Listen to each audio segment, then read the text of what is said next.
तं येन तस्मै श्रीगुरवे नमः। श्रीचैतन्यमनभीष्टं स्थापितं येन भूतले स्वयं रूपो कदा मह्यं ददाति स्वापदान्तिकम्। वन्देऽहं श्रीगुरो श्रीयुतपदकमलं श्रीगुरून् वैष्णवांश्च श्रीरूपं साग्रजातं सहगण रघुनाथान्वितं तं सजीवम् साद्वैतं सावधूतं परिजनसहितं कृष्णचैतन्यदेवं श्रीराधाकृष्णपादान् सहगण ललिता श्रीविशाखान्वितांश्च नमयं विष्णुपादाय कृष्णपृष्ठाय भूतले श्रीमते भक्तिवेदान्तो स्वामिनिति नामिने। नमस्ते सारस्वती देवे गौरवाणी प्रचारिणे निर्विशेष शून्यवादी पाश्चात्य देशतारिणे नित्यानंद नमस्तुभ्यं प्रेमानंद प्रदायिने कलौ कल्मषनाशाय जाह्नवापतये नमः। जय श्री कृष्ण चैतन्य प्रभु नित्यानंद श्री अद्वैत गदाधर श्रीवासादि गौरभक्तवृंद। हरे कृष्ण कृष्ण कृष्ण हरे हरे, हरे राम राम राम हरे हरे। मूकं करोति वाचालं पङ्गुर्लङ्घयते गिरिं यत्कृपातमहं वन्दे श्रीगुरो दीनतारिणं परमानन्दमाधवं श्रीचैतन्य ईश्वरम्। वाञ्छाकल्पतरुभ्यश्च कृपासिन्धुभ्य एव च पतितानां पावनेभ्यो वैष्णवेभ्यो नमो नमः। हरे कृष्ण। তো আমরা ভগবান শ্রীকৃষ্ণের বিষয়ে আলোচনা শুরু করছিলাম। আজকে শয়ন একাদশী, আমাদের চতুর্মাসের প্রথম দিন। চতুর্মাসে যে শ্রাবণ, ভাদ্র, আশ্বিন, কার্তিক, এই 4 মাসে আমাদের বিভিন্ন বিধিনিষেধ, নিয়ম, রীতিনীতি রয়েছে। তো আজকে আমরা আলোচনা করব যে এই চতুর্মাসটা আরো কি করে স্পেশাল বানানো যায়। আমাদের লাইফে এই চতুর্মাসটাই শেষ চতুর্মাস হতে পারে। সেই জন্য আমরা আমাদের জীবনের এই 2026-এ যে চতুর্মাস, এই চতুর্মাস ব্রতটা কি করে আরো স্পেশাল, আরো সুন্দর, আরো আনন্দময়, আরো ভক্তি বর্ধনকারী বানানো যায়, সে বিষয়ে আমরা একটু আলোচনা করব। আপনারা সকলে জানেন, যদি কোনো মানুষ কিছু অ্যাচিভ করতে চায়, কিছু পেতে চায়, তাকে দৃঢ়তার সঙ্গে আগে সংকল্প করতে হয়। সংকল্প করতে হয়। আপনি যাই করুন না কেন, আপনাকে সংকল্প করতে হয়। ধরুন কেউ পড়াশোনা করছে, সে সংকল্প করে যে আমি অ্যাটলিস্ট স্টার মার্কস পাবো, হ্যাঁ, বা আমি অ্যাটলিস্ট 600-র উপরে নাম্বার নিয়ে আসবো, হ্যাঁ, এরকম মানুষ টার্গেট ফিক্সড করে। তার জন্য সংকল্প নেয় যে ডেলি আমি 6 ঘন্টা করে পড়বো বা 10 ঘন্টা করে পড়বো, হ্যাঁ।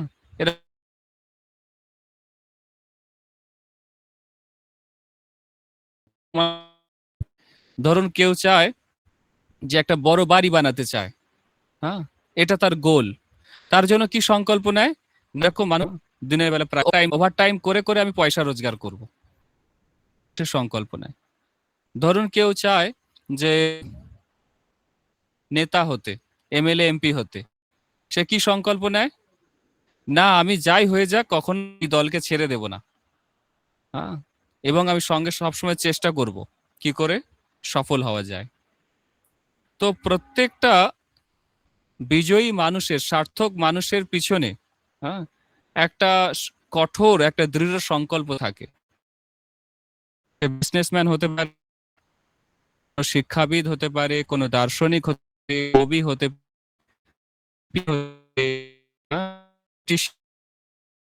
কোনো ডক্টর হতে পারে, ব্যারিস্টার হতে পারে, হ্যাঁ? যে কেউ। প্রত্যেকের জীবনে একটা সেটা অ্যাচিভ করতে পারে। না হলে পারে না। কোনো হয় না, সম্ভব। বুঝতে পেরেছেন? আমরা জীবনে একটা গোল বা টার্গেট ফিক্সড করে নিয়েছি। কেউ জেনে নিয়েছি, কেউ না জেনে নিয়েছি। সেই টার্গেটটা কি? না, আমরা সকলে গোলকে যেতে চাই।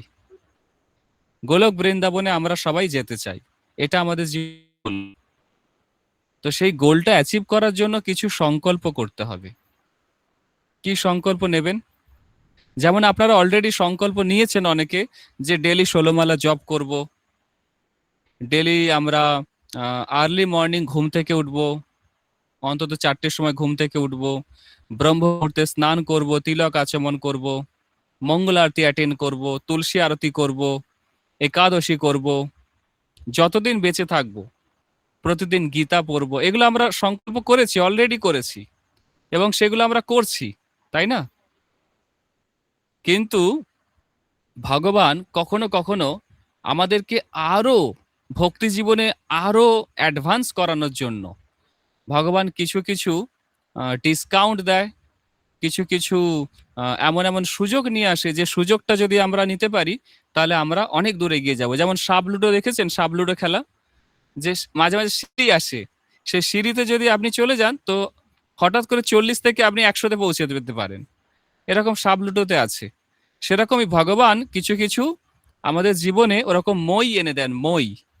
সাপ লুডোতে যেমন মই থাকে, সিঁড়ি থাকে, ওই সিঁড়ির তলায় চলে এলে সোজা একদম হয়তো 25-এ আছেন, 75-এ চলে যাবেন, এইরকম।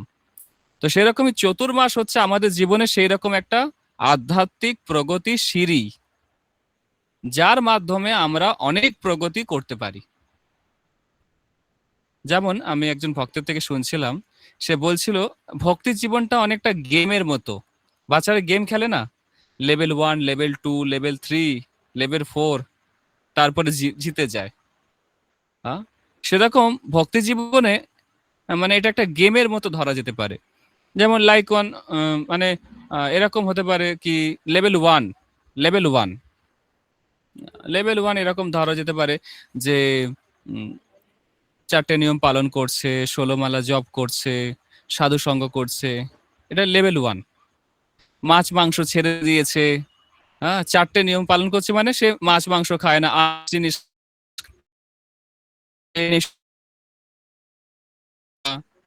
কাটে না, জব করে না। পারছেন।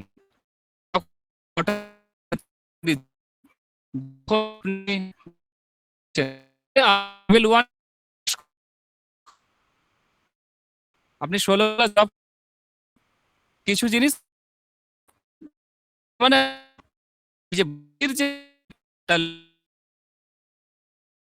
আপনি হয়ে গেছে লেভেল 1 এ। লেভেল 2 এরকম আর্লি মর্নিং ঘুম থেকে ওঠা, মঙ্গল আরতি করা, ডেইলি মঙ্গল ব্রতের সময় উপবাস করা, হ্যাঁ? করা, হ্যাঁ? এবং তার সঙ্গে সঙ্গে আর কি করা? তার হ্যাঁ? যারা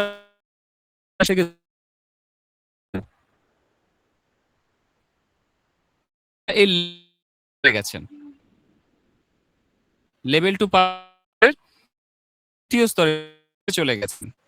লেভেল 3 তে গেমটা এটা একটু কঠিন আছে। হ্যাঁ? রাগ হবে কিন্তু রাগ প্রকাশ করা যাবে না। তারপরে কখনো কখনো এমন কঠিন পরিস্থিতি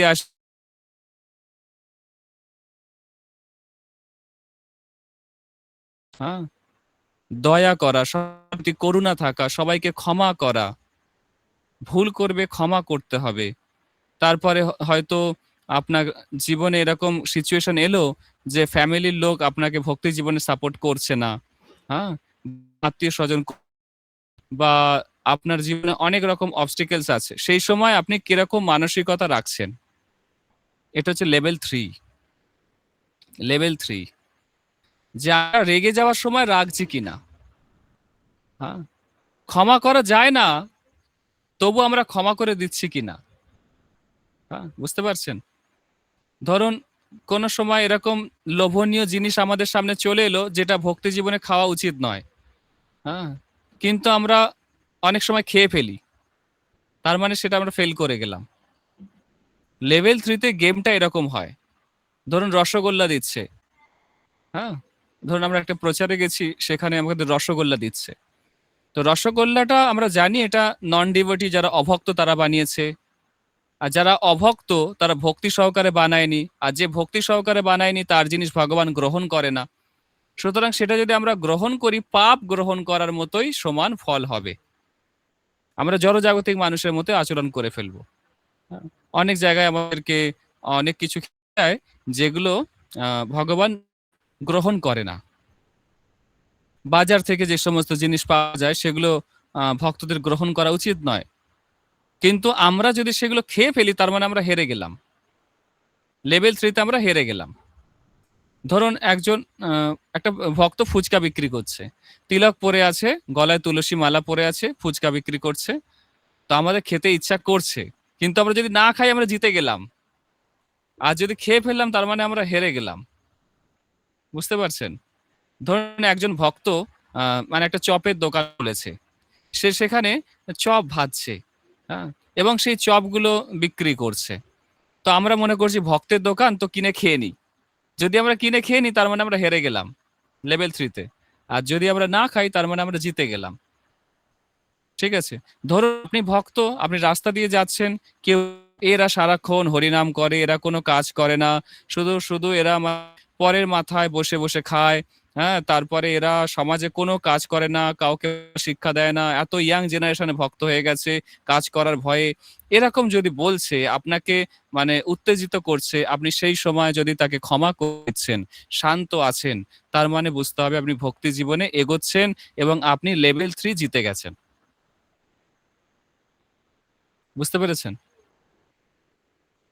লেভেল 4, এরপরে লেভেল 4। লেভেল 4টা কিরকম? লেভেল 4টা আরো কঠিন। কিরকম কঠিন?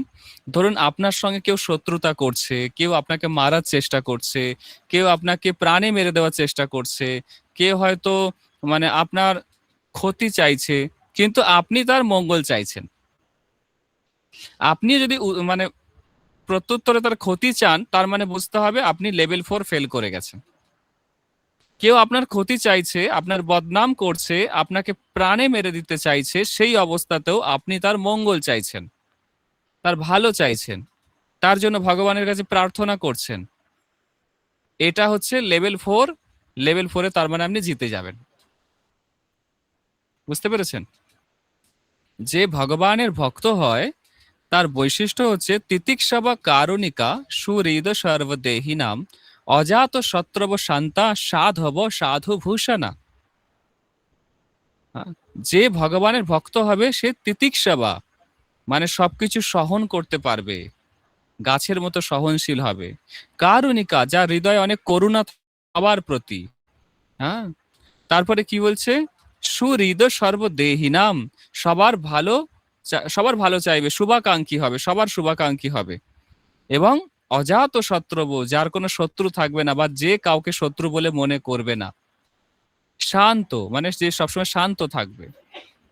সাধব সাধু ভূষণা, এটা হচ্ছে সাধুর ভূষণ। বুঝতে পেরেছেন? তো যখন এই গুণগুলো আমাদের মধ্যে চলে আসবে, তাহলে আমরা লেভেল 4 আমরা জিতে যাব। লেভেল 5, এরপরে লেভেল 5।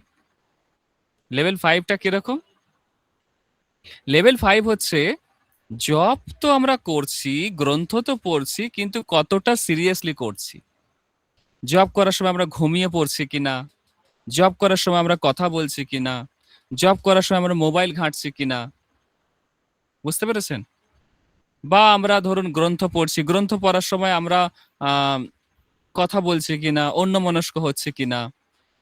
বা হরিকথা এসেছি, আমরা হরিকথা শ্রবণ করছি, কৃষ্ণ কথা শ্রবণ করতে করতে আমরা মোবাইল ঘাঁটছি, কৃষ্ণ কথা শ্রবণ করতে করতে আমরা অন্য কাজ করছি, কৃষ্ণ কথা শ্রবণ করতে করতে আমরা অন্যমনস্ক হয়ে কারোর কথা চিন্তা করছি। বুঝতে পেরেছেন? এগুলো হচ্ছে লেভেল 5।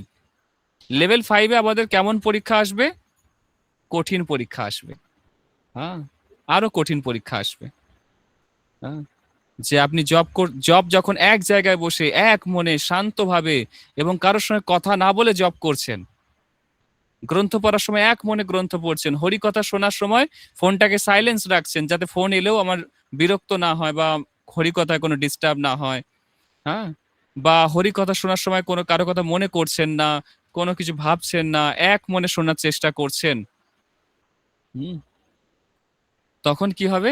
আপনি লেভেল 5 জিতে যাবেন। ঠিক আছে? লেভেল 5 জিতে যাবেন। এটা খুব বড় জিনিস। হ্যাঁ? এবং লেভেল 5 এ আরো কিছু, কিছু টেস্ট আসে। কিরকম?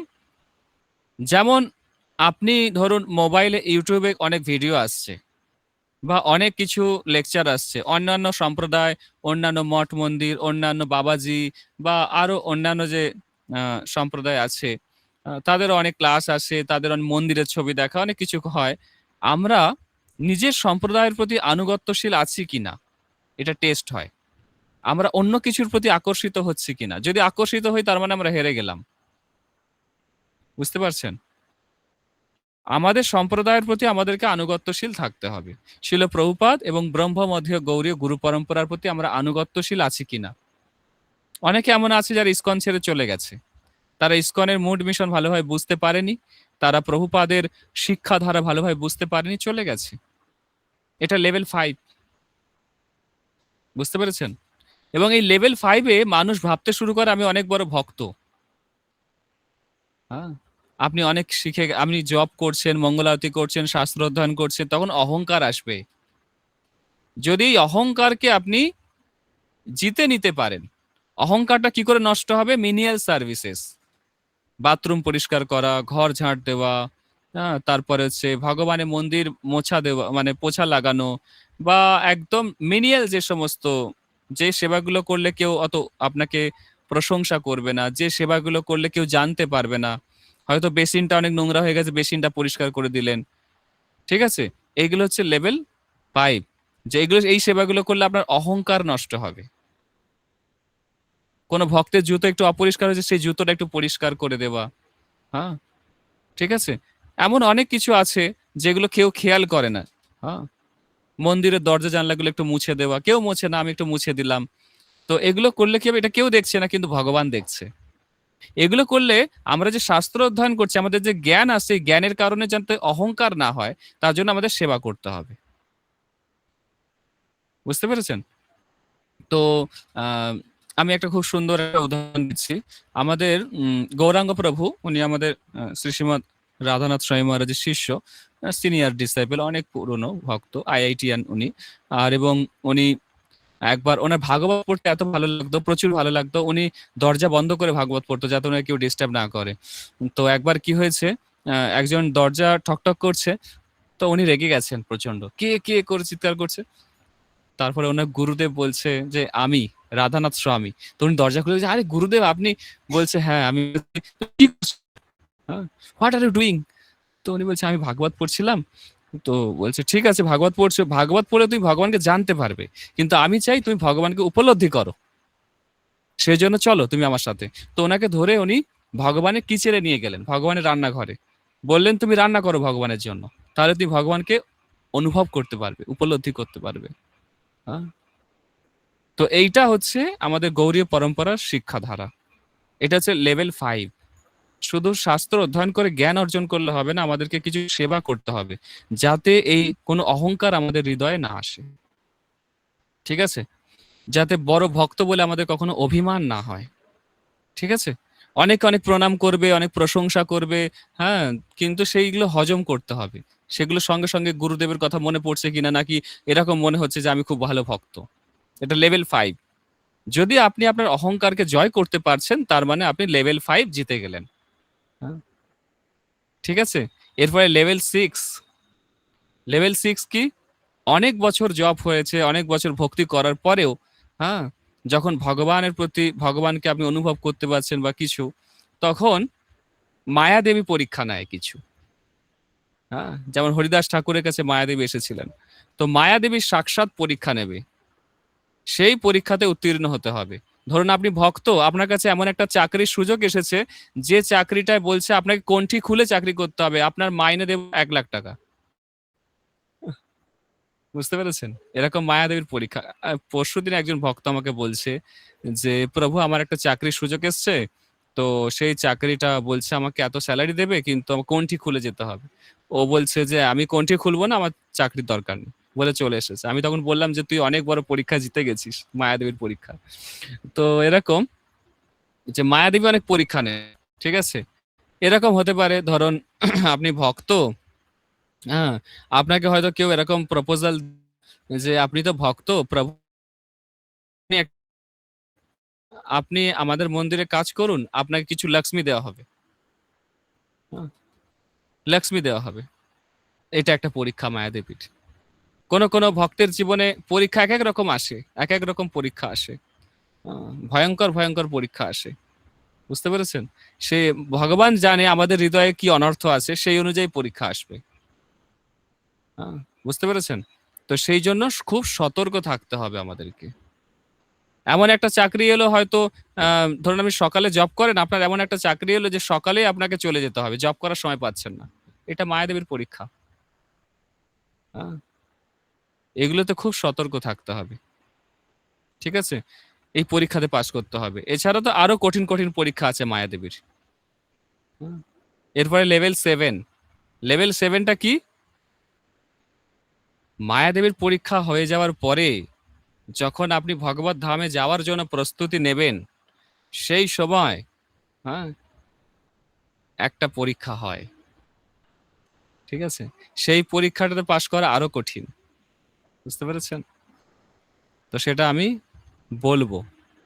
কিন্তু আপনাদের এখন বলব না। এটা সিক্রেট থাক। ঠিক আছে? যাদের জানার ইচ্ছা আছে তারা আমাকে WhatsApp এসএমএস করবেন। আমি তাদেরকে এটা বলব। ঠিক আছে? এরপরে একটা পরীক্ষা আসে। খুব কঠিন পরীক্ষা। হ্যাঁ? ব্রহ্মচারীদের জন্য একরকম পরীক্ষা, গৃহস্থদের জন্য আরেক রকম পরীক্ষা। আর ব্রহ্মাস্ত্র যারা আছে তাদের জন্য আরেক রকম পরীক্ষা। ব্রহ্মাস্ত্র কারা? যারা মনে করে যে গৃহস্থ হব না দায়িত্ব নেওয়ার ভয়ে, আর ব্রহ্মচারী হতে পারবো না, এত কঠোর নিয়ম পালন করতে পারবো না। তারা হচ্ছে ব্রহ্মাস্ত্র। বুঝতে পেরেছেন? তো যাই হোক, তো আমরা যে বিষয়ে আলোচনা করছিলাম যে এই যে চতুর্মাস, এই চতুর্মাসটা আমাদের কাছে একটা বিশাল বড় সুযোগ যে আমরা ভক্তিটাকে আরো বৃদ্ধি করতে পারি, আরো বাড়াতে পারি। কি করে আমরা এই ভক্তিটাকে আরো বেশি করে বাড়াতে পারবো? কি করে পারবো? তার জন্য আজকে শয়ন একাদশী সন্ধ্যাবেলা আমরা কিছু সংকল্প নেব আজকে। ছোট সংকল্প নিতে পারি এবং সেটা ডেইলি ফলো করতে হবে। সেটা মেইনটেইন করতে হবে। ধরুন আপনি একটা সংকল্প নিলেন যে আমি এই ৪ মাস একেবারে গুরু পূর্ণিমা থেকে শুরু করে রাস পূর্ণিমা পর্যন্ত এই ৪ মাস আমি ডেইলি 25 রাউন্ডস চ্যান্টিং করব। ২৫ মালা জপ করব। ধরুন একটা শপথ নিলেন, রেজোলিউশন নিলেন। হ্যাঁ? তো সেটা আপনাকে ডেইলি সেটা ফুলফিল করতে হবে। যতই আপনার শরীর খারাপ হোক, যত যাই হোক, সেটা করবেন। এই ৪ মাস যখন আপনি ২৫ মালা করে ডেইলি জপ করবেন, তখন আপনার একটা আধ্যাত্মিক বিশাল অনুভব হবে একটা। একটা ভেতর থেকে একটা উৎসাহ পাবেন, শক্তি পাবেন, আনন্দ পাবেন, শান্তি পাবেন। বুঝতে পেরেছেন? এটা একটা ছোট্ট এক্সাম্পল দিলাম। ধরুন কেউ সংকল্প নিতে পারেন যে ভগবানের কাছে দাঁড়িয়ে, "ভগবান আজ থেকে আমি ডেইলি ভগবদ্গীতার একটা করে চ্যাপ্টার পড়ব।" যদি সময় না থাকে এট লিস্ট আমি ২ টো করে শ্লোক ডেইলি পড়বো। ২ টো করে শ্লোক, অনুবাদ এবং তাৎপর্য। ডেইলি পড়বো ৪ মাস। এটা যদি কেউ সংকল্প নেয়, সে ভেতর থেকে ৪ মাস পরে সে এত শক্তি পাবে, তার তো ভক্তি জীবনে উন্নতি হবেই। সে উল্টে তার সামনে যারা আসবে তাদেরকেও ভক্ত বানাতে পারবে। বুঝতে পেরেছেন? তো এরপরে এরকম সংকল্প নিতে পারেন, ধরুন যারা মঙ্গল আরতি উঠতে পারছেন না। আপনারা সংকল্প নিন যে আমি ডেইলি মঙ্গল আরতি উঠবো। আজ থেকে সংকল্প নিচ্ছি, আমি গুরু পূর্ণিমা থেকে রাস পূর্ণিমা ডেইলি একদিনও মিস হবে না, প্রতিদিন মঙ্গল আরতি উঠবো। সংকল্প নিন, দেখুন আপনি কত শক্তি পাবেন। হ্যাঁ? ধরুন আপনি ভাবলেন যে আমি মঙ্গল আরতির আগে ৮ মালা জপ করব, মঙ্গল আরতির পরে ৮ মালা জপ করব। এরকম সংকল্প নিতে পারেন যে মঙ্গল আরতির আগে আমি ৮ মালা জপ করে নেব। দেখবেন ৪ মাস করার পরে আপনি এত আনন্দ পাবেন, এত শক্তি পাবেন, এত নিজেকে সমৃদ্ধ মনে হবে, এত নিজেকে মানে ভেতর থেকে একটা উৎসাহ পাবেন ভক্তি জীবনে, কল্পনা করতে পারবেন না। কল্পনা করতে পারবেন না। সংকল্প নিন এবং কে কি সংকল্প আপনারা নিচ্ছেন আমাকে জানাবেন WhatsApp এ যে আমি এই সংকল্প নিয়েছি। ছোট হোক কিন্তু সেটা কন্টিনিউ করতে হবে। এমন নয় মাঝ রাস্তায় গিয়ে ভেঙে ফেললাম, এরকম যেন না হয়। ঠিক আছে? এরকম সংকল্প নিতে পারেন যে আমি যে ক্লাস শুনছি সেই ক্লাসটা ১০ জনকে শেয়ার করব ডেইলি। এরকম সংকল্প হতে পারে। ছোট সেবা, ছোট একটা আধ্যাত্মিক প্রগতির মাধ্যম। হুম। বা এরকম সংকল্প হতে পারে যে আমি যে ক্লাস শুনছি সেই ক্লাস থেকে আমি ১০ টা পয়েন্ট বের করব এবং প্রতিদিন প্রভুকে শেয়ার করব। যে কোন ১০ টা পয়েন্ট আমার খুব ভালো লেগেছে। বুঝতে পেরেছেন? এছাড়া আপনারা করতে পারেন এরকম যে আমি প্রতিদিন একটা করে শ্লোক মুখস্থ করব। আমি জাস্ট এক্সাম্পল দিচ্ছি আপনাদের। আপনাদের এটা চয়েস যে আপনারা কোনটা নিজেদের জীবনে প্রয়োগ করতে চান। এই ৪ মাস আপনারা এরকম করতে পারেন যে প্রতিদিন একটা করে শ্লোক মুখস্থ করব। গীতা থেকে হোক, ভাগবত থেকে হোক। দেখবেন ৪ মাস পরে আপনি কত শ্লোক শিখে যাবেন। আপনি কত সুন্দর প্রচার করতে পারবেন। বুঝতে পেরেছেন? ধরুন আপনি সংকল্প করলেন যে আমি প্রতিদিন ভগবানের চরণে ২১ টা করে তুলসী পত্র নিবেদন করব। সংকল্প করুন। প্রতিদিন করুন। আজকে করতে হবে এটা। শয়ন একাদশীতে। ঠিক আছে? আজকে করতে পারেন বা আমাদের ইসকনে ভক্তরা যেহেতু গুরু পূর্ণিমা থেকে রাস পূর্ণিমা পর্যন্ত করবে, তো এখনো ২ দিন সময় আছে আপনাদের হাতে। ২-৩ দিন সময় আছে। আপনারা ভগবানের কাছে একটা ফুল নিয়ে গিয়ে ভগবানের কাছে দাঁড়িয়ে ভগবানের কাছে বলুন যে, "ভগবান আমি এই ৪ মাস এইগুলো ফলো করতে চাই। গীতা ২ টো করে শ্লোক পড়তে চাই বা ২ মালা বেশি জপ করতে চাই বা একটি করে প্রতিদিন শ্লোক মুখস্থ করতে চাই বা ডেইলি মঙ্গল আরতি উঠতে চাই। আপনি আমাকে শক্তি দিন। আপনি আমাকে আশীর্বাদ করুন, কৃপা করুন, করুণা করুন।" হ্যাঁ? রাধারানীকে এবং মাধবকে প্রার্থনা করবেন। গৌর নিতাইয়ের কাছে প্রার্থনা করবেন, গুরুদেবের কাছে প্রার্থনা করবেন এবং শক্তি চাইবেন, আশীর্বাদ চাইবেন যাতে এই ৪ মাস এটাকে কন্টিনিউ করতে পারেন। বুঝতে পেরেছেন? এরকম সংকল্প করুন। এছাড়া তো আমরা তো একটা সংকল্প করি যে শ্রাবণ মাসে শাক খাবো না, তার পরের মাসে দুধ খাবো না, তার পরের মাসে দই খাবো না, তার পরের মাসে উড়দ ডাল খাবো না। এরকম আমরা তো সংকল্প করি, অবশ্যই করি। কিন্তু এছাড়া ভক্তি জীবনে আরো যাতে উন্নতি হয়। কোন ভক্ত তো এরকম করে যে পুরো ৪ মাস আমি দিনে ১ বার খাবো। এরকম সংকল্প করে। কোন ভক্ত আছে তারা সংকল্প করে পুরো ৪ মাস আমি শুধু ফল খেয়ে থাকবো। কেউ সংকল্প করে এই ৪ মাস শুধু আমি ১ বার হবিষান্ন খেয়ে থাকবো। কোন ভক্ত সংকল্প করে এই গোটা ৪ মাস আমি মাটিতে শোবো। আ এবার আপনাদেরকে এটা করতে হবে। আপনাদেরকে আমি অনেকগুলো পয়েন্ট বা অনেকগুলো এক্সাম্পল দিচ্ছি। আপনাদের উপর ডিপেন্ড করছে যে আপনারা কতটা নিজের জীবনটাকে আরো সুন্দর বা কৃষ্ণ ভাবনাময় করে তুলতে চান। সেইরকম আপনারা ছোট কিছু সংকল্প নিজেদের জীবনে প্রয়োগ করতে পারেন। গুরু পূর্ণিমা থেকে রাস পূর্ণিমা। ঠিক আছে? যেটায় আপনার দুর্বলতা আছে সেইটা ভগবানকে গিয়ে বলুন এবং সেইটা সেরকম সংকল্প করুন। বুঝতে পেরেছেন? হ্যাঁ? অনেক কিছু হয়। অনেক কিছু সংকল্প করা যায়। হ্যাঁ? বা আপনার সংকল্প করতে পারেন এই ৪ মাসে আমি ৪০ টা গীতা ডিস্ট্রিবিউট করব। এরকম হতে পারে। বা আপনি এরকম ভাবতে পারেন যে এই ৪ মাস আমি ৪ টে ভাগবত সেট ডিস্ট্রিবিউট করব। হ্যাঁ? বিতরণ করব। বা এরকম হতে পারে যে আমি এই ৪ মাস আ প্রতিদিন আলাদা ফুল ভগবানকে নিবেদন করব। বুঝতে পেরেছেন? এইরকম ছোট সংকল্প নিন এবং সেগুলো পূর্ণ করুন। ঠিক আছে? তাহলে দেখবেন ভক্তি জীবনটা আরো সুন্দর হবে, আরো গ্লোরিয়াস হবে, আরো এনার্জেটিক হবে, আরো enthusiastic হবে। হ্যাঁ? এবং সবাই আপনাকে দেখে ভক্তি জীবনে আরো আকর্ষিত হবে। অ্যাকচুয়ালি আমাদের ভক্তি জীবনে অধঃপতনের মূল কারণ হচ্ছে আমাদের সেরকম ডিটারমিনেশন নেই, আমাদের দৃঢ়তা নেই, আমরা সংকল্প নিই না কিছু করার। আমরা গুরুদেবের কাছে বলি দীক্ষার সময় যে গুরুদেব ১৬ মালা জপ করব, ৪টে নিয়ম পালন করব, কিন্তু কতটা দৃঢ়তা থাকে আমাদের এই সংকল্পে? বুঝতে পেরেছেন? সংকল্প করুন, আজ থেকে সংকল্প করুন যে এই ৪ মাস আমি কি কি করব। একটা হতে পারে, দুটো হতে পারে, তিনটে হতে পারে, সংকল্প করুন। ঠিক আছে? সংকল্প করে আমাকে জানাবেন হোয়াটসঅ্যাপে, হ্যাঁ, যে আমি এই সংকল্প করলাম, হ্যাঁ, এবং আমরা ভগবানের কাছে আপনাদের জন্য প্রার্থনা করব যে আপনারা যে সংকল্প করছেন সেটা যেন সাকসেসফুল হয়। ঠিক আছে? তাহলে ভক্তি জীবনটা কত সুন্দর হবে। আমি শ্রী শ্রীমৎ গৌর গোবিন্দ স্বামী মহারাজের গ্লোরিফিকেশন শুনছিলাম। তো মহারাজ ডেলি একটা করে ভগবত গীতার চ্যাপ্টার কমপ্লিট করতেন, ডেলি। এটা ওনার বাবা ওনাকে বলেছিলেন। এটা ওনার জীবনের একটা, মানে কি বলবো, বড় একটা সংকল্প ছিল যে প্রতিদিন এক অধ্যায় করে গীতা পড়বে, গীতার একটা করে চ্যাপ্টার ডেলি পড়বে, এবং প্রতি বছর একবার করে শ্রীমৎ ভাগবত পুরো গোটা ১৮,০০০ শ্লোক সম্বলিত যে ভাগবত, সেই ভাগবত কমপ্লিট করবে। এটা শ্রী শ্রীমৎ গৌর গোবিন্দ স্বামী মহারাজের সংকল্প ছিল। হ্যাঁ, বুঝতে পেরেছেন? হোল লাইফ এটা উনি করেছেন।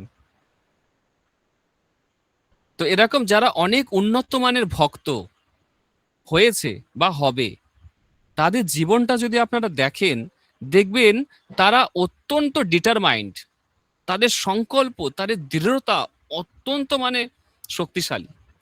যদি মনে করে করো মানে করেই ছাড়বে। বুঝতে পেরেছেন? এবং গৌর গোবিন্দ স্বামী মহারাজ উনি আহ, এরকম তার সংকল্প ছিল, প্রভুপাদ ওনাকে উড়িয়া ভাষায় এবং আহ, হিন্দি ভাষায় শ্রীমদ্ ভাগবত এবং অন্যান্য গ্রন্থ অনুবাদ করতে দায়িত্ব দিয়েছিলেন। তো উনি, ওনার ডিটারমিনেশন এরকম ছিল যে এতটা পেজ আমি যতক্ষণ না অনুবাদ করব ততক্ষণ জল পর্যন্ত গ্রহণ করব না। বুঝতে পেরেছেন? এরকম ওনার সংকল্প ছিল। এবং উনি এত মহাভাগবত, হ্যাঁ, মহান মহাপুরুষ, নিত্য, মানে নিত্য সিদ্ধ পার্ষদ ভগবানের শ্রী শ্রীমৎ গৌর গোবিন্দ স্বামী মহারাজ। ওনার প্রায় অষ্টসাত্ত্বিক বিকার হতো, এবং শোনা যায় ওনার শরীর থেকে উনি বেরিয়ে যেতেন, ৩-৪ মাস শরীরে প্রাণ, মানে ওনার আত্মা থাকতো না, তারপরে আবার ফিরে আসতো। ওনার শরীরে কালার চেঞ্জ হতো। আহ, একবার তো একজন ওনার শিষ্য বলছে পুরো মানে গোলক বৃন্দাবনের সখীর স্বরূপ হয়ে গেছিল ওনার পুরো একদম।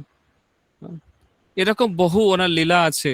সাক্ষাৎ একবার তো এরকম একটা ঘটনা যে ওনার দাঁতন দরকার, নিমের দাঁতন উনি ব্যবহার করতেন, শেষ হয়ে গেছে, ওনার শিষ্যকে বলেছে নিয়ে আসতে।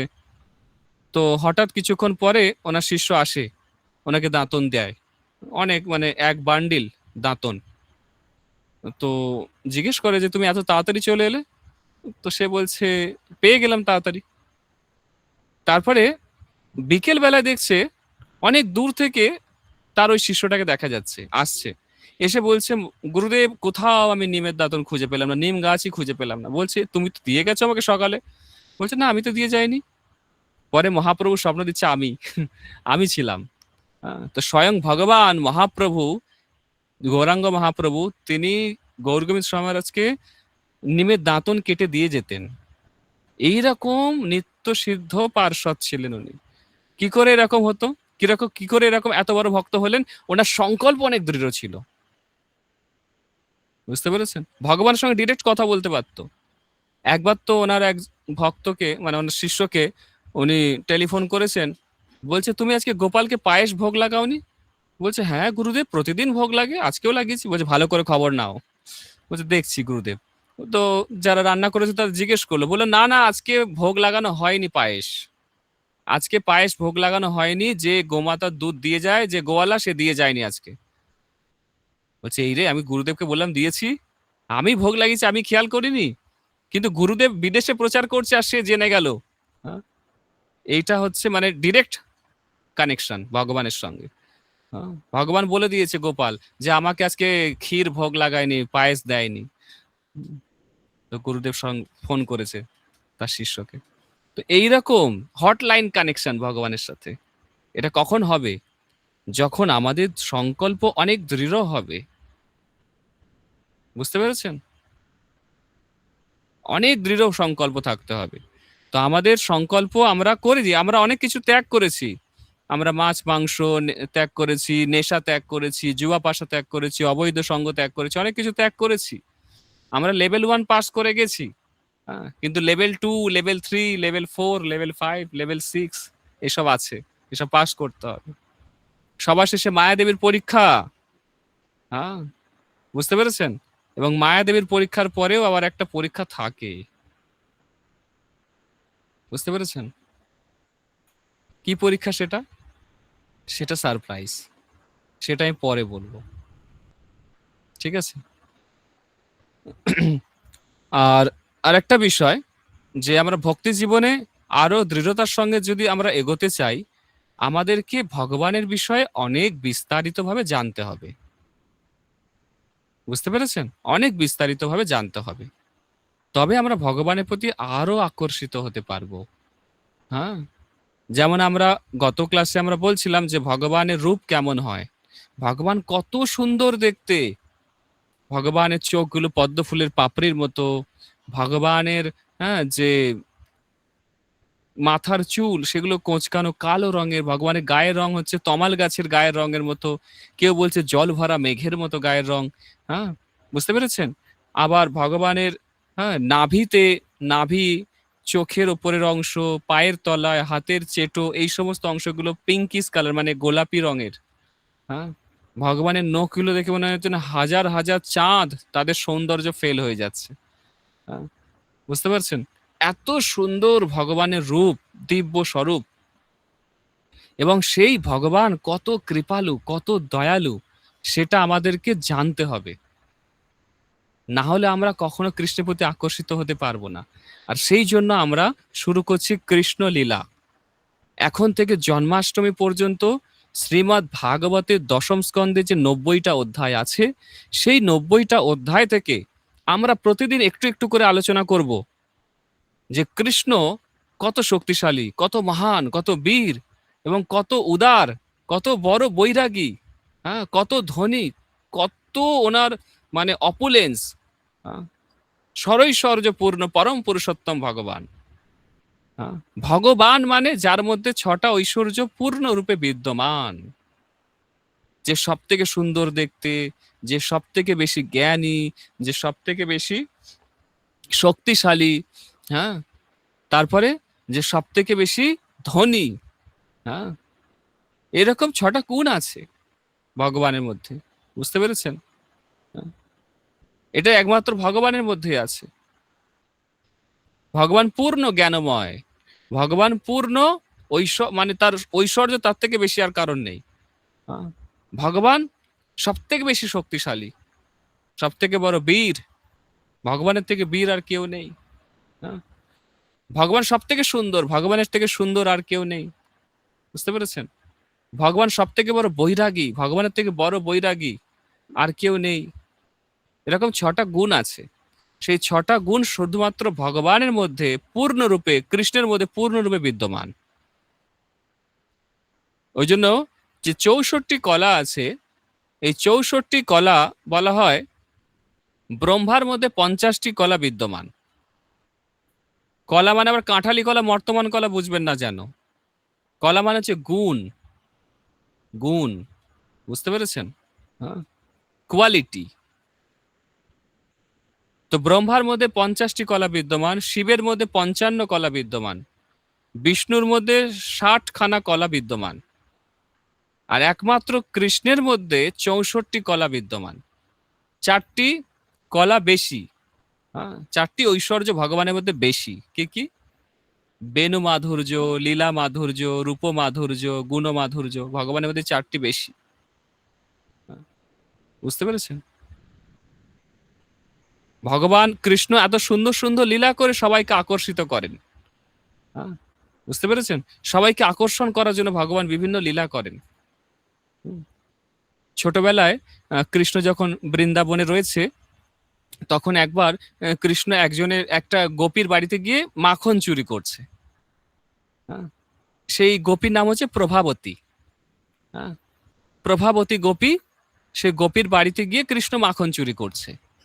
তো যখন মাখন চুরি করছে আর গোপী প্রতিদিন বুঝতে পারে কৃষ্ণ মাখন খেয়ে চলে যায়, শুধু খেয়ে যায় না, হাঁড়িগুলো ভেঙে দিয়ে যায়। হ্যাঁ, ভীষণ অত্যাচার এ কি! হ্যাঁ, পুরো বানরের মতো অত্যাচার। কিন্তু আবার প্রভাবতী গোপী চায় যে কৃষ্ণ যদি না আসে আমার বাড়িটা খালি খালি লাগবে। এদিকে কষ্ট পাচ্ছে, হাঁড়ি ফাড়ি সব ভেঙে দিয়ে যায় বলে, কিন্তু আবার চাইছে যেন আমার বাড়িতে প্রতিদিন আসে কৃষ্ণ। এটা অদ্ভুত একটা সম্বন্ধ। তো কৃষ্ণ একদিন না হাতে নাতে ধরা পড়েছে, মাখন খেতে খেতে একদম কি বলে একদম ধরা পড়েছে। হ্যাঁ, তো প্রভাবতী গোপী একদম দৌড়ে দৌড়ে এসে কৃষ্ণকে ধরেছে হাতখানা, যে, চল এবার তোর মায়ের কাছে নিয়ে যাই। তোর মা বলে তুই নাকি, হ্যাঁ, সাধু, ধোয়া তুলসী পাতা, তোর কোনো দোষ নেই, আজকে তোর মার কাছে নিয়ে যাব। তোর হাতে মাখন লেগে আছে, মুখে লেগে আছে, একেবারে একদম হাতে নাতে ধরেছি, চ এবারে, বলে নিয়ে গেছে। হ্যাঁ, সামনে দেখছে নন্দ বাবা আসছে, কিন্তু নন্দ বাবাকে দেখে না কৃষ্ণকে সে একটু আঁচলের তলায় লুকিয়ে দিয়েছে। জানে নন্দ বাবা আর কি করবে, নন্দ বাবা তো আমাকেই বুঝিয়ে ছেড়ে দেবে কৃষ্ণকে। তো যশোদার কাছে নিয়ে যাই। তো যশোদার কাছে নিয়ে গেছে, গিয়ে বলছে নন্দ রানী বাইরে আসো। হ্যাঁ, যশোদা বাইরে আসো, দেখো আজকে তোমার ছেলেকে হাতে নাতে ধরেছি। হ্যাঁ, একটা প্রবাদ আছে না, প্রতিদিন ঘুঘু তুমি খেয়ে যাও ধান, এইবার আমি তোমার বধিব পরাণ। একটা বাংলায় প্রবাদ আছে। তো প্রতিদিন কৃষ্ণ মাখন চুরি করে খেয়ে চলে যায়, ধরতে পারি না। আর যশোদা আমাদের কথা বিশ্বাস বিশ্বাস করে না, যে আমার ছেলের জন্য আমি এত কষ্ট করে মাখন বানাই, এত প্রকারের মাখন আমার বাড়িতে আছে, হ্যাঁ, আর তোমার বাড়িতে কেন চুরি করতে যাবে, আমার ছেলে কি চোর নাকি? কত কথা, আজকে ধরেছি হাতে নাতে। তো একদম কৃষ্ণকে আঁচলের তলায় লুকিয়ে রেখেছে, নিয়ে এসছে। তারপরে মা যশোদা বেরিয়ে এসে বলছে, কি ব্যাপার প্রভা, কি খবর? বলছে, আর বলো না, তোমার ছেলে এরকম মাখন চুরি করছিল, হাতে নাতে ধরেছি। বলছে, আমার ছেলে? কোথায় দেখি। তো আঁচলটা তুলেছে, মা যশোদা খুব হাসছে, বলছে, ও বাবা, এটা কে? এটা আমার ছেলে না রে, তোমার ছেলে। বলছে, সে কি, কৃষ্ণ কোথায় গেল? বলছে, আমি জানি না, তুমি কি, তোমার মাথা খারাপ হয়ে গেছে? আমার কৃষ্ণ সম্বন্ধে ব্রজের সবাই খালি খারাপ কথা বলে, আমার কৃষ্ণের মতো ভালো ছেলে আছে নাকি একটাও? হ্যাঁ, তারপরে প্রভাবতী কবি ভাবছে, এটা কি করে হলো, কি ম্যাজিক দেখালো রে কৃষ্ণ। হ্যাঁ, ও তো কৃষ্ণ ছিল, আমার ছেলে কি করে হয়ে গেল? তো মন খারাপ করে চলে যাচ্ছে, হাত ধরে চলে যাচ্ছে, ছেলেটার হাত ধরে মাঝ রাস্তায় দেখছে আবার কৃষ্ণ নিজের রূপে ফিরে এসছে। বলছে, হ্যাঁ, এটা কি রে, তুই কোথায় ছিলিস? হ্যাঁ, বলছে, তোমাকে বললাম আমাকে ধরে নিয়ে যেও না, এখন তো আমি তোমার ছেলে হয়ে গেছি, এরপরে তোমার স্বামী হয়ে যাব। তো প্রভাবতী গোপী বলছে, ধন্য তুই ভাই। হ্যাঁ, কৃষ্ণের লীলা অপরম্পার, কৃষ্ণের লীলা বোঝা খুব মুশকিল। তো কৃষ্ণ এই সমস্ত লীলাবিলাস কেন করে? যাতে ভক্তরা তার এই লীলা দেখে আকর্ষিত হয়। বুঝতে পেরেছেন, আকর্ষিত হয়। একবার তো একটা গোপীর বাড়িতে গেছে মাখন চুরি করতে। তো মাখন চুরি করছে, শুধু মাখন নিজে খাচ্ছে না, যত বানর ছিল তাদেরকেও খাওয়াচ্ছে। হ্যাঁ, বুঝতে পেরেছেন? বলছে, সেই যে রামচন্দ্র হয়ে এসেছিলাম না, তখন তোমরা অনেক হেল্প করেছিলে আমাকে সেতু বন্ধন করতে, তখন তো কিছু মাইনে টাইনে দিতে পারিনি, আসো এখন মাখন খেয়ে যাও। তো ওদেরকে ভরপেটটা মাখন খাওয়াচ্ছে, বানরগুলোকে, আর নিজেও খাচ্ছে। খেয়ে খেয়ে এবারে গোপীটা না বাড়ি চলে এসছে, জল আনতে গেছিল, এসে দেখছে কিছু তো একটা আওয়াজ হচ্ছে ঘরের ভেতরে।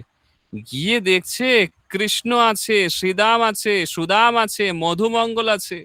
যেই গোপীর নপুরের আওয়াজ পেয়েছে, সব লাফিয়ে একদম জানলার ওই পারে।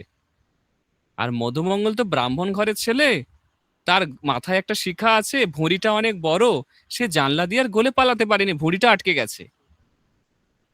এবারে যশোদ, সরি, সেই গোপী মধুমঙ্গলের পাটা ধরেছে, বলছে, এই যে ধরেছি এবার, হ্যাঁ, দলের একটাকে পেয়েছি। আর ওদিকে মধুমঙ্গল চেঁচাচ্ছে, হ্যাঁ, যে কৃষ্ণ বাঁচা, বাঁচাও বাঁচাও করছে। কৃষ্ণ আর শ্রীদাম সুদাম কি করেছে, ওর হাত দুটো ধরেছে আর কৃষ্ণ শিখা ধরে টানছে, যদি বের করে নিয়ে চলে আসতে পারি জানলার এপারে। হ্যাঁ, আর মধুমঙ্গল বলছে, আমি ব্রাহ্মণ ঘরের সন্তান, আমার সঙ্গে এরকম করা, আমি পইতে ছুঁয়ে বলছে তোমাদের অভিশাপ দিয়ে দেবো।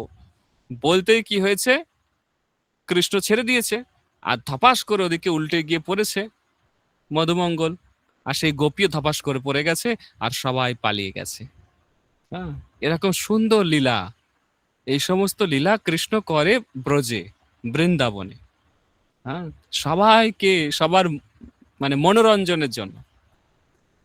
হ্যাঁ, বুঝতে পেরেছেন? তো এই কৃষ্ণের যে এত অদ্ভুত অদ্ভুত লীলা আমরা শ্রবণ করব একেবারে জন্মাষ্টমী পর্যন্ত, প্রতিদিন একটু একটু করে শ্রবণ করব। ঠিক আছে? তো আজকে আমি একটুখানি বলবো ভগবান শ্রীকৃষ্ণের এই জগতে আবির্ভাবের বিষয়ে, যে কৃষ্ণ কেন এই জগতে আবির্ভূত হলো এবং কিভাবে আবির্ভূত হলো সেই বিষয়ে একটু আলোচনা করব। যে ভগবান শ্রীকৃষ্ণ, তিনি হচ্ছে পরম পুরুষোত্তম, তিনি ব্রহ্মার একদিনে একবার আসেন। ব্রহ্মার একদিন 12 ঘন্টা মানে 1000 চতুর্যুগ। আর এই সময় 14 জন মনু এই ভূলোকের ওপর শাসন করে। একজন মনু 71 চতুর্যুগ শাসন করে। এক চতুর্যুগ মানে 42,32,000 বছর। এই 42,32,000 বছরকে 71 দিয়ে গুণ করলে যেটা হয়, সেটা এক মনুর সময়কাল। এরকম 14 জন মনু, অর্থাৎ 71 চতুর্যুগে ব্রহ্মার 12 ঘন্টা হয়। আর তারপরে ব্রহ্মা রাতের বেলা আবার ঘুমায়, 12 ঘন্টা প্রলয় হয়, ওই সময় প্রলয় হয়ে যায়। ঠিক আছে? এবং প্রলয়ের পরে আবার যখন ব্রহ্মা চোখ খুলে তাকায়, আবার নতুন করে সৃষ্টি করে। বুঝতে পেরেছেন? তো এখন বিষয় হচ্ছে, ব্রহ্মার একদিনে পরম পুরুষোত্তম কৃষ্ণ একবার আসে। কোন সময় আসে? না, সপ্তম মনু, সপ্তম মনু যে থাকবে তার অষ্টবিংশতি চতুর্যুগ, 28 নম্বর চতুর্যুগের দাপরের শেষে, হ্যাঁ, ভগবান আসবে, স্বয়ং পরম পুরুষোত্তম কৃষ্ণ আসেন। তো আমরা যে মনুর সময়কালে আছি, এটা হচ্ছে সপ্তম মনুরই সময়কাল, বৈবশত মনু, এবং এটা অষ্টবিংশতি চতুর্যুগ চলছে।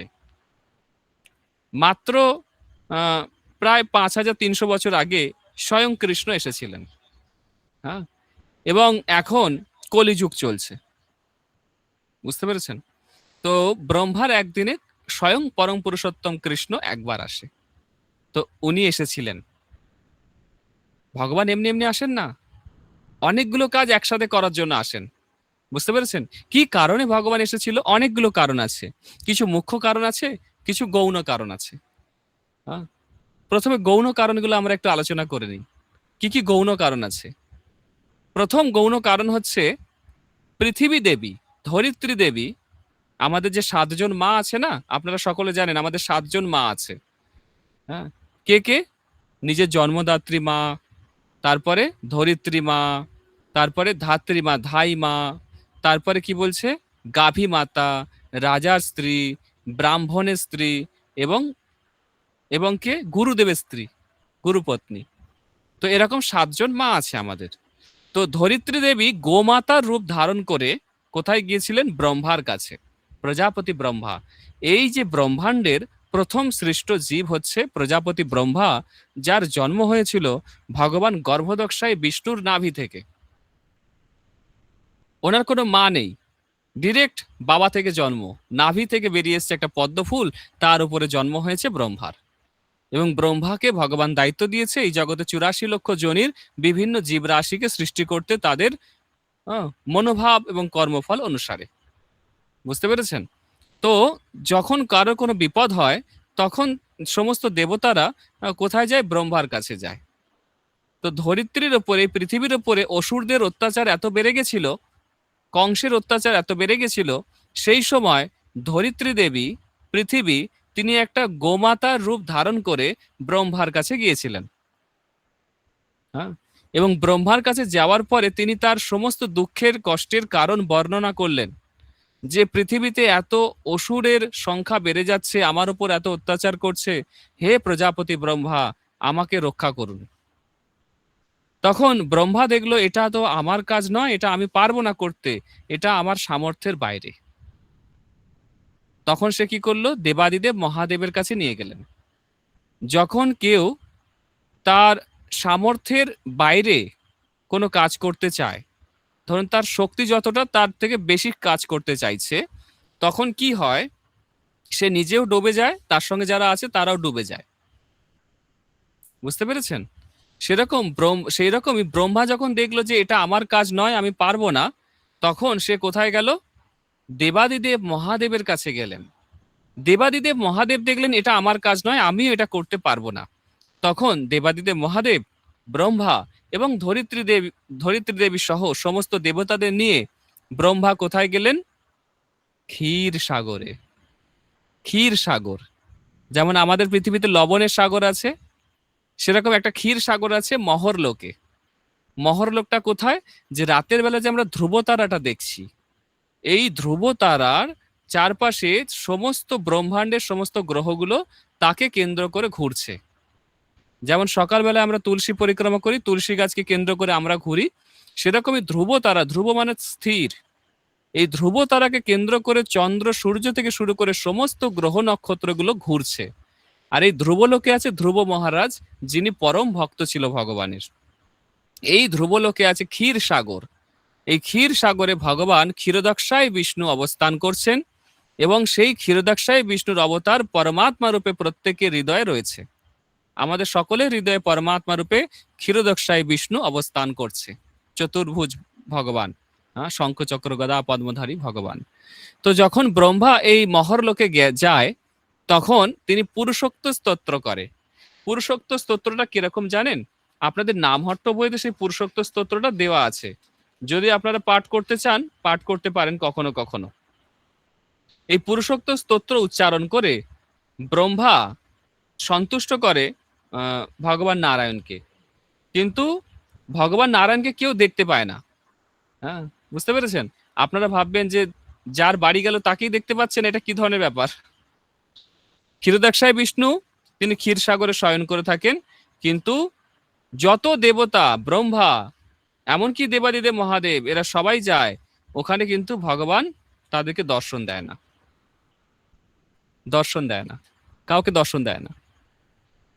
একমাত্র ব্রহ্মা ভগবানের আওয়াজ শুনতে পায়, ভগবান যে কি বলছে সে আওয়াজ শুনতে পায়। ঠিক আছে? স্তুতি করে ব্রহ্মা, সহস্র শীর্ষ পুরুষঃ সহস্রাক্ষ সহস্রপাদ স্বভূমিং বিশ্বত বৃত্ত্যুত্তিষ্ঠাৎ দশাঙ্গুলম পুরুষো এবেদং সর্বম যদ্ভুতং যচ্চ ভব্যম উতামৃতত্ব শেষানো যদ অন্যেনাতিরোহতি এতাবান অশ্ব মহিমা অত জ্যায়ংশ্চ পুরুষঃ পাদ্যহস্য বিশ্বা ভূতানি ত্রিপাদস্যামৃতং দিবি ত্রিপাদুর্ধং উদয়িত পুরুষঃ পাদহস্যেহ ভবাৎ পুনঃ তত বিশ্বং ব্যক্রমৎ শাসনাশনে অভি তস্মাৎ পিরাত অজয়ত বিরজ অধিপুরুষঃ সজ্জাত উত্তরিচ্যত পশ্চাৎ ভূমিম অথ পুরঃ যৎপুরুষেণ হবিবা যৎপুরুষেণ হবিষা দেবযজ্ঞম অতন্যত বসন্ত হস্যাসিত আজ্বং গ্রীষ্ম ইধম শরদধ্যাভিঃ সপ্তশ্যাসান পরিধয়ঃ ত্রিসপ্ত সমিধ কৃতঃ দেবা যজ্ঞং তন্বনা অবধ্বন পুরুষং পশুম ত্বং যজ্ঞন্বর্হিষি প্রৌক্ষণ পুরুষং জাতম অগ্রতঃ তেন দেবা অযোজন্ত স্বাধ্যার্ষয়শ্চ যে তস্মাৎ যজ্ঞাৎ সর্বভূতঃ সংভৃতং পৃষদাজ্যম পশুন্তাংশ্চক্রে ব্যয়বান অরণ্যান গ্রামশ্চ যে তস্মাৎ যজ্ঞাৎ সর্বভূত ঋষঃ স্বামিনী যজ্ঞারে ছন্দ্যাংশি যজ্ঞারে তস্মাৎ যজুন তস্মাৎ অজায়ত তস্মাৎ অশ্বা অজায়ন্ত যে কে চ ভয়াদতঃ গাবোঃ যজ্ঞারে তস্মাৎ তস্মাৎ জ্ঞাতঃ অজাভয়ঃ যৎ পুরুষঃ ব্যাদধূঃ কুতিধা বিকল্পয়ন মুখম কিম অশ্বকৌ বাহু কাবুরুপাদ উচ্চতে। এরকম বলে ব্রহ্মা ভগবান নারায়ণের স্তুতি করে, বুঝতে পেরেছেন? এবং তখন ভগবান সন্তুষ্ট হয়ে কি করে, ব্রহ্মাকে বলে, হে ব্রহ্মা, তুমি কোনো চিন্তা করো না, সমস্ত দেবতাদের বৃষ্ণি বংশে যদু বংশে গিয়ে জন্ম নিতে বলো, আমি স্বয়ং অবতীর্ণ হব। হ্যাঁ, এরকম বলে ভগবান চুপ করে গেলেন। এরপরে ব্রহ্মা শুনতে পেল, আর কোনো দেবতারা শুনতে পেল না। তো তারা সকলে যখন ব্রহ্মলোকে ফিরে এলো, তখন ব্রহ্মা সবিস্তারে তাদেরকে জানিয়ে দিল যে ভগবান বললেন তোমরা সবাই গিয়ে বৃষ্ণি বংশে এবং যদু বংশে জন্ম নাও। দুটো বংশ আছে ক্ষত্রিয়দের, একটা হচ্ছে সূর্য বংশ, একটা হচ্ছে চন্দ্র বংশ। কিন্তু সূর্য বংশের থেকে চন্দ্র বংশ বেশি মহিমান্বিত, কারণ সূর্য বংশে রঘু বংশে জন্ম নিয়েছিল ভগবান রামচন্দ্র, আর চন্দ্র বংশে জন্ম নিয়েছে কৃষ্ণ, এই জন্য বলা হয় কৃষ্ণচন্দ্র। হ্যাঁ, কৃষ্ণ চন্দ্রবংশে জন্ম নিয়েছে, তো চন্দ্রবংশ বেশি শ্রেষ্ঠ, বুঝতে পেরেছেন, সূর্য বংশের থেকে। তো এখন বিষয় হচ্ছে সমস্ত দেবতারা তারা যদু বংশে বৃষ্ণি বংশে জন্মগ্রহণ করলেন, এবং কৃষ্ণ আবির্ভূত হবে দেবকের কন্যা দেবকী এবং বসুদেবের পুত্র রূপে, কংসের কারাগারে। হ্যাঁ, সেই সমস্ত ঘটনা আমরা শ্রবণ করব ধীরে ধীরে। হ্যাঁ, কিভাবে কৃষ্ণ আবির্ভূত হলেন, কিভাবে সেখান থেকে গোকুলে গেলেন, গোকুল থেকে বৃন্দাবনে গেলেন, সেখানকার কি কি লীলা, তারপরে কিভাবে ভগবান মথুরায় গেলেন, মথুরার পরে কি করে দ্বারকা গেলেন, কি কি লীলা করলেন, সমস্ত কিছু সবিস্তারে আমরা আলোচনা করব, বুঝতে পেরেছেন? তো এইভাবে যখন ব্রহ্মা সমস্ত দেবতাদের বলে দিল যে তোমরা সবাই গিয়ে জন্ম নিয়ে নাও, ভগবান সবাইকে বলেছিল ইনক্লুডিং ব্রহ্মা অলসো, ব্রহ্মাকেও বলেছিল যে তোমরা সকলে গিয়ে বৃষ্ণি বংশ যদু বংশে গিয়ে জন্ম নাও। কিন্তু ব্রহ্মা ভাবলো আমিও জন্ম নেব, আমি হচ্ছি ব্রহ্মা। তো ব্রহ্মা নিজে জন্ম নেয়নি, সমস্ত দেবতাদের বলে দিয়েছিল তোমরা গিয়ে জন্ম নাও। এই জন্য ব্রহ্মাকে ভগবান বিশেষ ট্রিটমেন্ট করেছিল, বিশেষ পানিশমেন্ট দিয়েছিল, এবং এই জন্যই ব্রহ্ম বিমোহন লীলা হয়েছিল। যে সময় ব্রহ্মা ভগবানের ঐশ্বর্য বুঝতে না পেরে, ভগবান ভগবান যে কৃষ্ণ এটা ব্রহ্মা বুঝতেই পারলো না, বুঝতে পেরেছেন? বুঝতেই পারলো না, কারণ ব্রহ্মা ভাবছে যে ভগবান তাকে সন্তুষ্ট করতে গেলে জীবকে কোটি কোটি জন্ম পরে শুদ্ধ হয়ে পবিত্র হয়ে যজ্ঞের মাধ্যমে সঠিক মন্ত্র উচ্চারণ করে সঠিক উপাচারে ভগবানকে সন্তুষ্ট করতে হয়। সেই যজ্ঞ পুরুষ কৃষ্ণ এরকম একটা হলুদ রঙের ধুতি পরে বনমালা পরে বাঁশি নিয়ে ঘুরে বেড়াচ্ছে। হ্যাঁ, আবার শুধু তাই নয়, সবার এঁঠো খেয়ে বেড়াচ্ছে। যমুনার পারে বসে যখন কৃষ্ণ বলরাম সবার এঁঠো খাচ্ছে, সবাই সবাই তো বাড়ি থেকে কিছু নিয়ে আসে, কেউ চিড়ে নিয়ে আসে, কেউ দই নিয়ে আসে, কেউ ছাঁচ নিয়ে আসে, সব নিয়ে আসে। তো একবার ব্রহ্মা ব্রহ্মা দেখছে কি হয়েছে, অঘাসুর মেরে দেওয়ার পর, অঘাসুরকে মেরে দেওয়ার পর একটা ঘটনা, এটা আমি পরে বলতাম, একটু হালকা করে বলে রাখছি। অঘাসুরকে মেরে দেওয়ার পরে আহ স্বর্গলোকে সমস্ত দেবতারা হইচই করছে এবং সেলিব্রেট করছে যে দেখো দেখো অঘাসুরকে মেরে দিয়েছে, যাকে আমরা এত ভয় পেতাম, কৃষ্ণ মেরে, কৃষ্ণ কত গ্লোরিয়াস, কৃষ্ণ কত মহান, কৃষ্ণ কত বীর, কৃষ্ণ কত শৌর্য বীর্যবান। হ্যাঁ, সব গ্লোরি মানে ছড়িয়ে পড়ছে চারিদিকে, আর ব্রহ্মলোক পর্যন্ত পৌঁছে গেছে। ব্রহ্মা বলছে এটা কে? হ্যাঁ, কৃষ্ণ ভগবান। গিয়ে দেখি তো একটু। গিয়ে দেখছে যে কৃষ্ণ যমুনার পারে বসে কি করছে, ভোজন করছে, টিফিন করছে।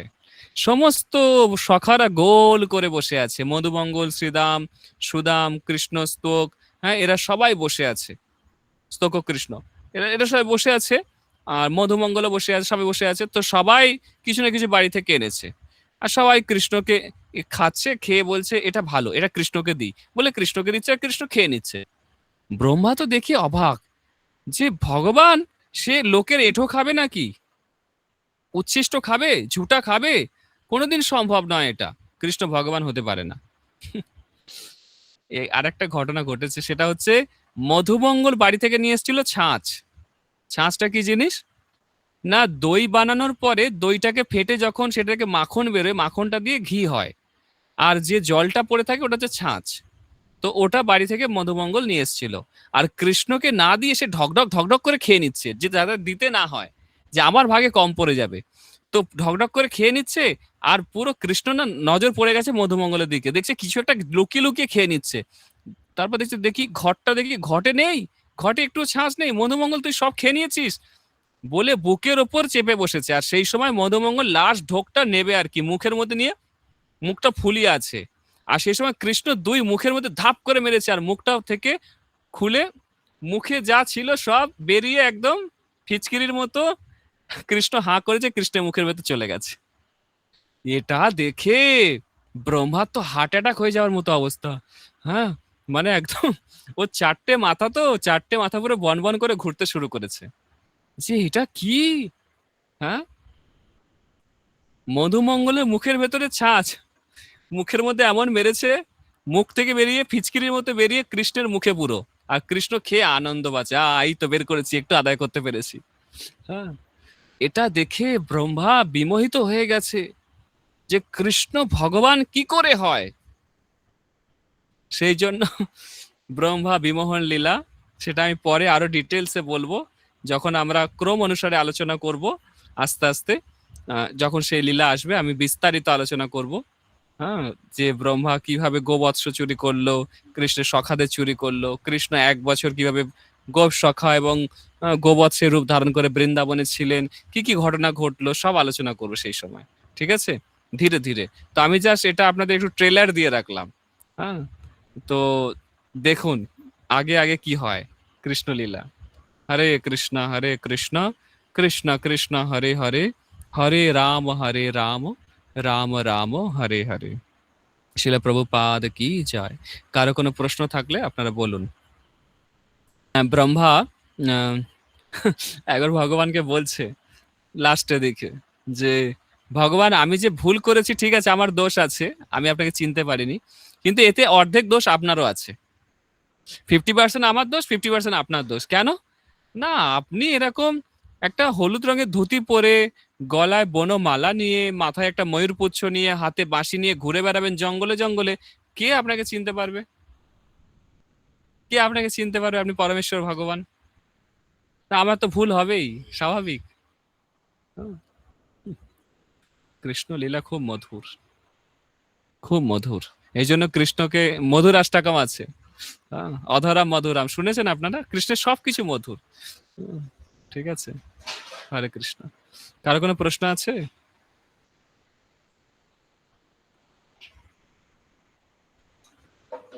কোনো প্রশ্ন নেই? তাহলে আমরা এখানে ক্লাস স্থগিত রাখছি। হরে কৃষ্ণ কৃষ্ণ কৃষ্ণ হরে হরে, হরে রাম রাম রাম হরে হরে। জগৎগুরু শিল প্রভুপাদ কি জয়। সমবেত ভক্তমণ্ডলী কি জয়। স্বয়ন একাদশী মহামহোৎসব কি জয়।